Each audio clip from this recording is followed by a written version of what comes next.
Your throat is dry before you even think about it. You reach for a glass, turn a tap, and water comes out. You don't look at it twice. You don't smell it. You don't wonder what's inside it. You just drink. Now take away the tap. No pipes, no filter. No label telling you what's safe. Just a pool of water sitting in front of you and a thirst that's been building for hours. Your first instinct is relief. Water means survival. But there's a problem hiding inside that relief. The water in front of you could keep you alive. It could also be the thing that kills you slowly over the next few days while you're too weak to notice why. No tap, no bottle, no lab, no one to ask. Just you, the water, and a decision you can't take back once you've swallowed it. If water was the very thing keeping you alive, how did anyone learn which water could be trusted? A predator you can see, a fire you can see, a snake moving through grass you can see.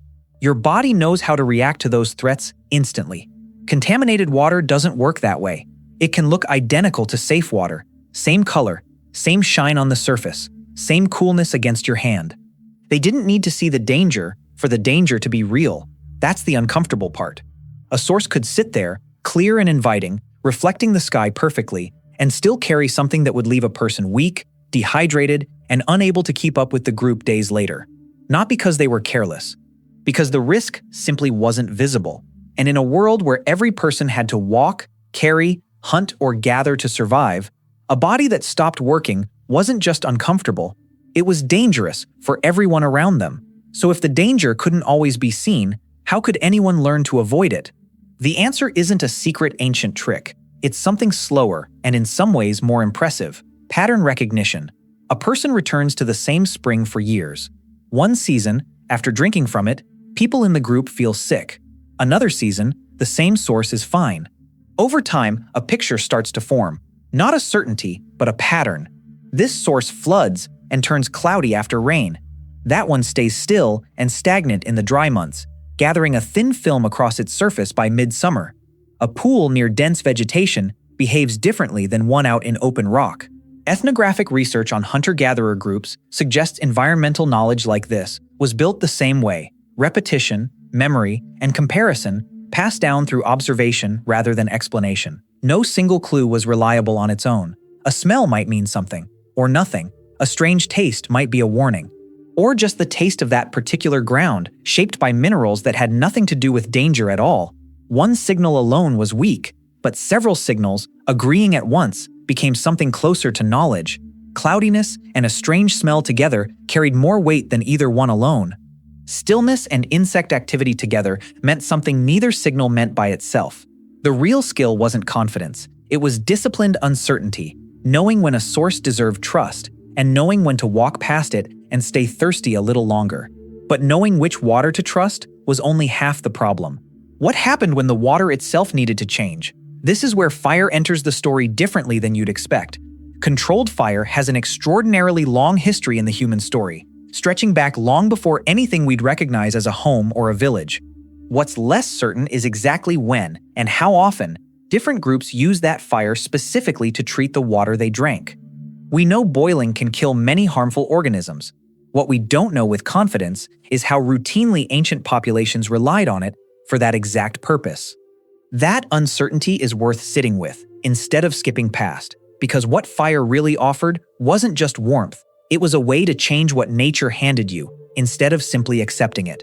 Heat could transform a raw resource into something safer, something more digestible, something more useful. That ability to intervene on the natural world rather than just endure it is a bigger idea than most people give it credit for. But water wasn't only something people drank. It touched almost everything else in daily life. The food someone cooked, the meat they prepared, the plants they soaked or cleaned, the way they cared for an infant, the cleanliness of a shelter floor. Water safety wasn't a single decision made once at a spring. It was a chain. Find it, carry it, store it, use it, protect it from getting worse. That last part is easy to miss. A container wasn't just a convenience. It let a person carry a small, controlled piece of their environment with them, water that stayed theirs, instead of water they had to search for again from scratch. A hollowed gourd, a stitched hide pouch, a tightly woven basket, sealed with resin, something that could hang from a shoulder, be handed to a child, be sealed against dust on a long walk between camps. Most of those early containers were organic. Wood, hide, woven fiber. Materials that rarely survive thousands of years in the ground. Their absence in the archaeological record doesn't mean the technology wasn't there. It just means it didn't leave a fossil. An entire category of ancient engineering may have simply rotted away, leaving nothing behind except the fact that people clearly needed it and clearly built it anyway. Now stretch this problem beyond one person. No individual could personally test every source in a territory, so the knowledge had to live somewhere else, in other people. An elder who remembered which spring turned bad 2 dry seasons ago. A traveler who knew a route because they'd walked it a dozen times before, each time noting how the water looked a little different depending on the month. A parent who'd learned, through trial and consequence, which signs meant wait and which meant drink. That knowledge moved the way most human knowledge moves, through watching, through repetition, through stories told at the right moment, through a child tagging along and absorbing what mattered without being formally taught. This wasn't a perfectly harmonious system. Groups disagreed. Some people's knowledge carried more weight than others, and that weight wasn't always earned fairly. Mistakes still happened, even to people who were usually careful. But the underlying principle held. Survival knowledge could be distributed. A child didn't need to memorize an entire landscape. They needed to learn enough of it to avoid the mistakes that couldn't be undone. And that meant a group's memory could become more valuable than any single person's strength. Now think about what happens when that memory fails. You can't travel, you can't hunt, you can't carry, you can't keep pace with the people who are relying on you. And the environment around you doesn't pause to let you recover. A single bad source, trusted at the wrong moment, could start a chain reaction. Illness, weakness, reduced mobility, less contribution to hunting or gathering, greater dependence on people who were already stretched thin. We can't reconstruct the exact fate of any one ancient person from a single decision, but the underlying mechanism is simple enough to understand without needing that detail. In a world where every body is expected to work, one body failing can quietly become a group's problem. Now come back to your own life. You turn on a tap. You don't inspect what comes out. You don't know which treatment plant processed it, which pipes carried it to your building, or what exactly was filtered out along the way. You don't check it. You trust it. An ancient person's version of that sentence was different. I know this spring. I've seen what it does in the rain. I've seen what it does in the drought. Your version is, I trust the system behind this tap. Different words, same underlying question, still being answered every single day, just by someone else instead of you. We didn't remove the trust problem around water. We moved it. We handed it to engineers, treatment plants, regulations, and testing systems we will personally never see. Millions of people rely on expertise they will never verify themselves. The same way, once, a whole camp relied on one person's memory of a single spring. And here's something stranger. Even now, some part of your reaction to water hasn't caught up with the tap. Cloudy water still makes you hesitate, even from a clean glass. A strange smell still triggers something before you've consciously decided anything, your face pulling back a half second before your mind catches up.